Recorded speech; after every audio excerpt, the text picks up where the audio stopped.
Mga kapatid, pag-uusapan natin to, kikilabutan ka dito sa kawalang iya. Maaga pa. FM. Saan nila dinala pera? Yan ang isa pa. That's the question. Where is the money? And yung sinasabi kahapon ni Justice, why is there an urgency to transfer the fund? Yun ang sabi niya. Ba't kayo nagmamadali kung may pondo na pala yan? Ba't kayo nagmamadali? Sa inyo ba? Saan? Sa National Road Maintenance? Eh di ba meron tayong road users tax? May pondo eh. Mga kapatid, pag-uusapan natin to, kikilabutan ka dito sa kawalang iya. Maaga pa. FM. Direk Joey, good morning sa iyo. Alam nyo ba, mga kapatid, no? Na sa Pilipinas po, ang isa sa pinakamahirap na problemang pangkalusugan ay yung mga biktima ng stroke. Okay? Meron pong ginawang pag-aaral.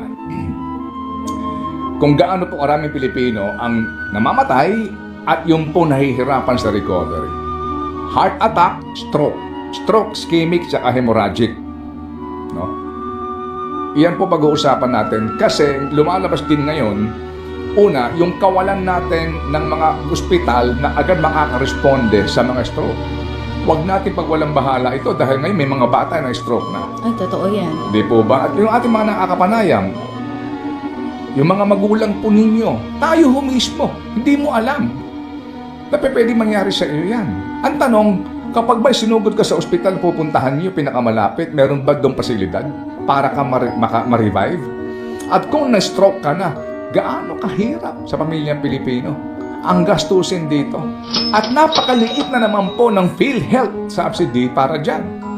Isa po yung sa ating mga pag-uusapan, ito'y napaka-importante, usapin pangkalusugan. Na ngayon nga, i-connect natin sa halalan. Yung mga nasa entabladong yan, sasayawan ka lang yan. Pag yan nahalal na naman, malamang kung ano sabihin sa kanilang boto sa mga gantong usapin, ganun pa rin sila. Kaya po kaya tayo nasasadlak sa gantong uri ng governance. Dahil ang pinakamalaking problema sa bayan na ito, mga kapatid, pinakamalaking problema, gobyerno mismo. FM. So dito po sa issue ng PhilHealth na ito, di po ba, tinanggalan mo ng government subsidy ang PhilHealth. Ito yung bagong kaso na isinampa. Pero itong pinag-uusapan dito ay yung pong paglilipat ng sinasabing reserve fund. Iba ho ito separate ito. Pero may bagong petition din ngayon tungkol naman doon sa government subsidy. Ito po ang pinag-uusapan dito yung sinasabing excess, sobrang pondo.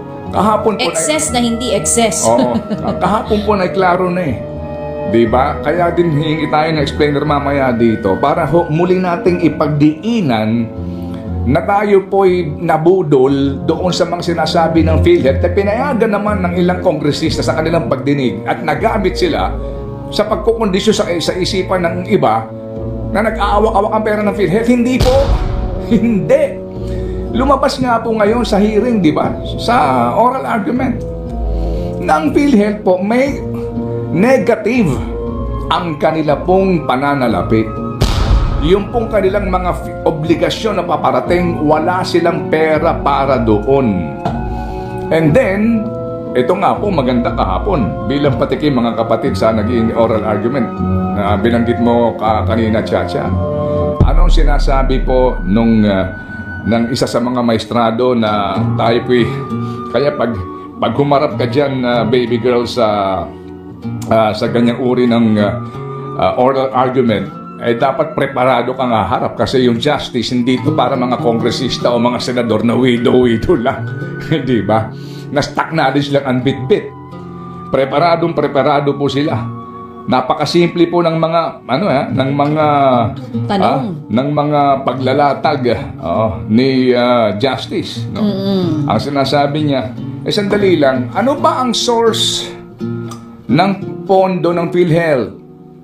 Ano ba ito? Pinagpapaliwanag yung kanilang SVP. Yung pong direct contribution ng mga miyembro. O saan pa nanggagaling ang pera? Meron po kaming subsidy galing po sa PAGCOR at PCSO. Tama? Meron po kami. Okay. Saan pa nanggagaling?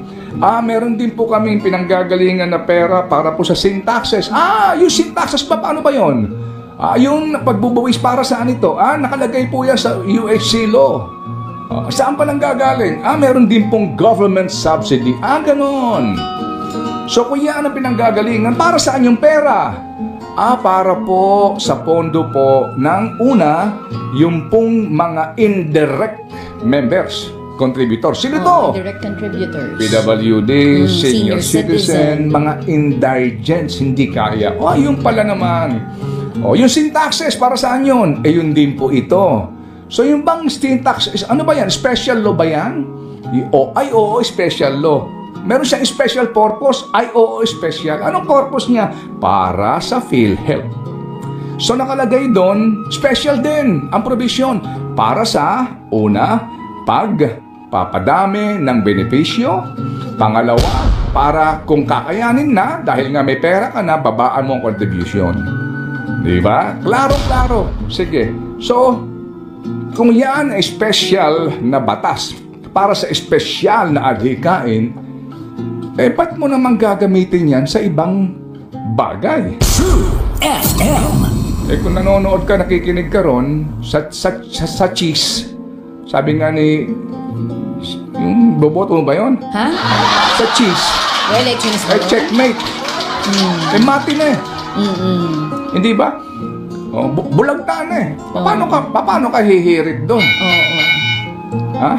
Alam mo, kahapon, habang nakikinig ako, walang video, oral argument nga po.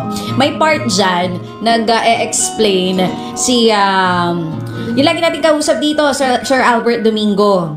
Tapos pinatawag nitong si Justice Amy Lazaro Javier, si SVP PhilHealth Renelim Shaco. There was a time, nagbiro ng kaunti itong si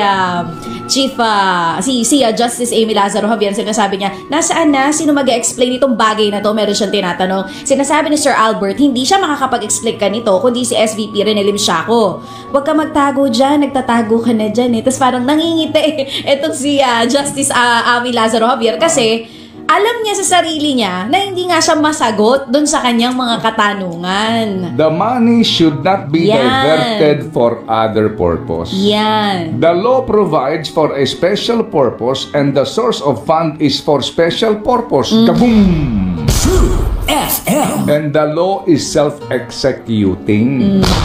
Wala nang ibang interpretasyon. Klaro-klaro eh. Fun, okay? And then, dun na pinasagot yung Solgen kasi nga sinabi, so gagamitin niyo yung pera para sa kalusugan natin sa pagpapatayo ng tulay? Okay, yung bang tulay na yan, yung Guimaras Bridge na iyan, yung bang Negros Bridge na iyan, meron na bang pondo yan? Meron. Saan ang galing ang pondo? Sa Korean Export Bank of Korea. Magkano ang nakalagay dyan? Dyan sa GAA? May pera na pala yan eh. So, you are going to fund a project that is already funded? Napakaswabe, di ba?